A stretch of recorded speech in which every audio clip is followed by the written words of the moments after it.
สบายดีทุกคนมื้อนี้เฮามาฟังเรื่องราวอันมหัศจรรย์ในทศชาติชาดกซึ่งเป็นชาติที่7ของพระสัมมาสัมพุทธเจ้าซึ่งเป็นการบำเพ็ญขันติบารมีหรือว่าความอดทนของพระพุทธเจ้านั่นเอง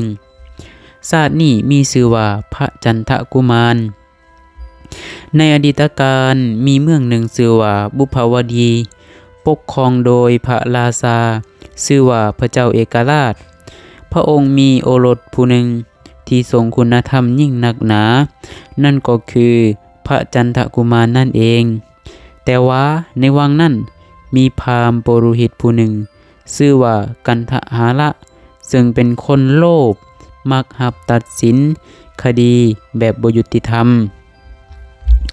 มื้อหนึ่งพระจันทกุมารได้เข้ามาตัดสินคดีให้มีความยุติธรรม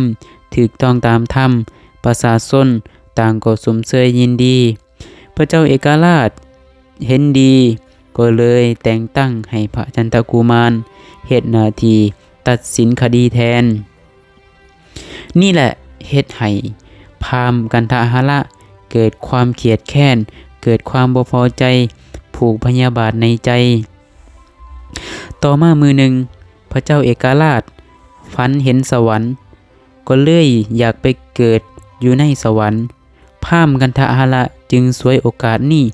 ยุยั่วให้พระราชาลงเสือในทางที่ผิดพราหมณ์กันทหระจึงได้เข้าไปหาพระเจ้าเอกราชแล้วเว้าว่าถ้าพระองค์อยากไปเกิดอยู่สวรรค์ต้องเฮ็ดพิธีบูชายัญอันยิ่งใหญ่ด้วยพระราชาโอรสพระราชาธิดาพระมเหสีม้าช้างและงัวควายอย่างละ4 ตัวพระเจ้าเอกราชแสดงสีหน้าและก็หลงเสือของพราหมณ์ผู้นั้นโดยความหลงผิดพระเจ้าเอกราชก็เลยเสือคำของพราหมณ์คำสั่งอันโหดร้ายนั้นได้ออกมาทุกคนในวังต่างตกใจย่านกลัวพระจันทกุมารผู้ที่ถูกจับตัวไปทรมานก็แสดงความอดทนอย่างเหลือล้นพระองค์บ่ได้ต่อสู้หรือว่าแสดงความเกลียดแค้นย้อนว่าพระองค์รู้ว่านี่คือการบำเพ็ญขันติบารมีเมื่อฮอดเวลาพิธีพราหมณ์กันทหระยกดาบขึ้นผ้าเพื่อที่จะประหารพระจันทกุมารพระนางมเหสีก็เลยอธิษฐานด้วยสีหน้าสิ้นหวังพระนางมเหสีของพระองค์บ่ฮู้จะเฮ็ดแนวใดก็ได้แต่อธิษฐานขอความช่วยเหลือจากเทพเจ้าทั้งหลายด้วยแห่งอธิษฐานนั้นพระอินทร์ผู้เป็นใหญ่ในสวรรค์ชั้นดาวดึงส์ก็ได้ถือกระตะบองเพชรลงมาสวยทันทีพระอินทร์ได้ขู่ให้พระเจ้าเอกราชล้มเลิกหรือว่ายกเลิกพิธีบูชายัญอันโหดร้ายนี้พระเจ้าเอกราชก็เลยตกใจย่านกลัวและสั่งให้ปล่อยตัวทุกคนทันทีส่วนพราหมณ์กันทหระที่เป็นต้นเหตุนั้นก็ถูกประชาชนเกลียดแค้นลงโทษจนตายประชาชนได้พร้อมใจกันขับไล่พระเจ้าเอกราชออกจากเมืองแล้วอภิเษกให้พระจันทกุมาร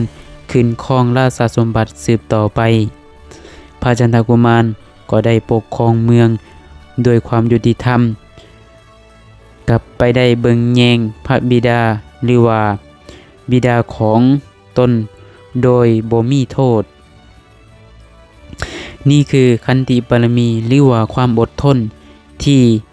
พระพุทธเจ้าได้บำเพ็ญมาความอดทนคือพลังความอดทนต่อความยากลำบากและความเจ็บปวดเจตให้เฮาบรรลุเป้าหมายอันยิ่งใหญ่ได้ความพยาบาทอาฆาตจองเวรบ่มีประโยชน์การผูกพยาบาทมีแต่จะนำความทุกข์มาให้ตนเองในที่สุดขอให้ทุกท่านนำเอาคติธรรมเรื่องของพระจันทกุมารนี้ไปปรับใช้ในชีวิตประจำวันฝากกดไลค์กดแชร์และกดติดตามเพื่อเป็นกำลังใจให้พวกเฮาเฮ็ดคลิปดีๆออกมาอีกแล้วพบกันใหม่ในคลิปหน้าส สบายดี